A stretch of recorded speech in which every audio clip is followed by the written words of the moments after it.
Do you remember the snake dream?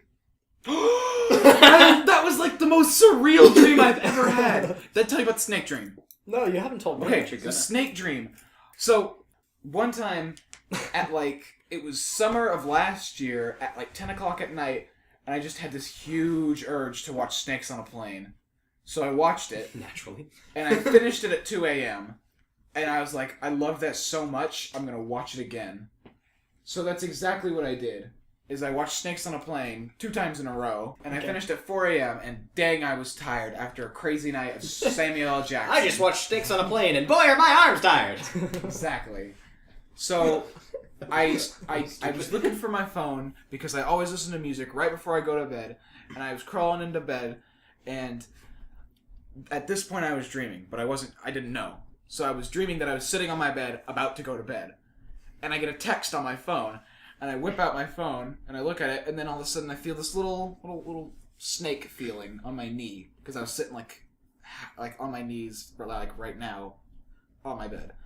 And I was like, okay, Snakes on a Plane has taught me that if you provoke a snake, that's when it's going to bite you. So I calmly picked up this python that was probably about 8 inches long.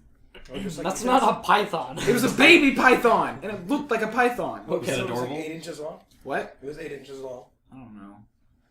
If this turns into a sex joke, I'm gonna hurt you. I already turned it into a section, but I didn't say it loud enough. So what I did is I held the snake in my hand, and I decided to finish the text I got at 4 a.m. That's when I woke up. BRB's holding a snake. That's called multitasking, people. That's when I woke up from my dream. I was like, that was a weird dream. I'm 100% sure that it was a dream, but just to be sure, I'm gonna make sure that a snake didn't stay in my bed and I fell asleep.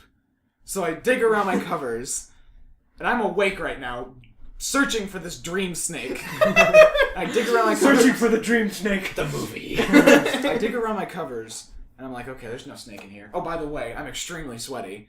So it's gonna be a good day. And so I lay down for about 30 seconds, and I go, there's a snake in my bed. I get out of my bed, I turn on the lights, it's 4 a.m. No, it's 5 a.m. now. And I pull off all my covers and shake them around like I'm trying to get, dust out of it. Trying to get a snake out I'm of it. trying to get a snake out of it, exactly. And so I put my covers back on, I completely make my bed, and I get back in my bed, and I'm laying there. I lay there for about another 60 seconds, I go, there is still a snake in my bed. So I sleep on the couch. I would have just imagined your mom, walking in as you're shaking the covers, so she's like, there's a snake! You're just, half asleep. And your mom's just like, oh god, that's my kid. These motherfucking snakes are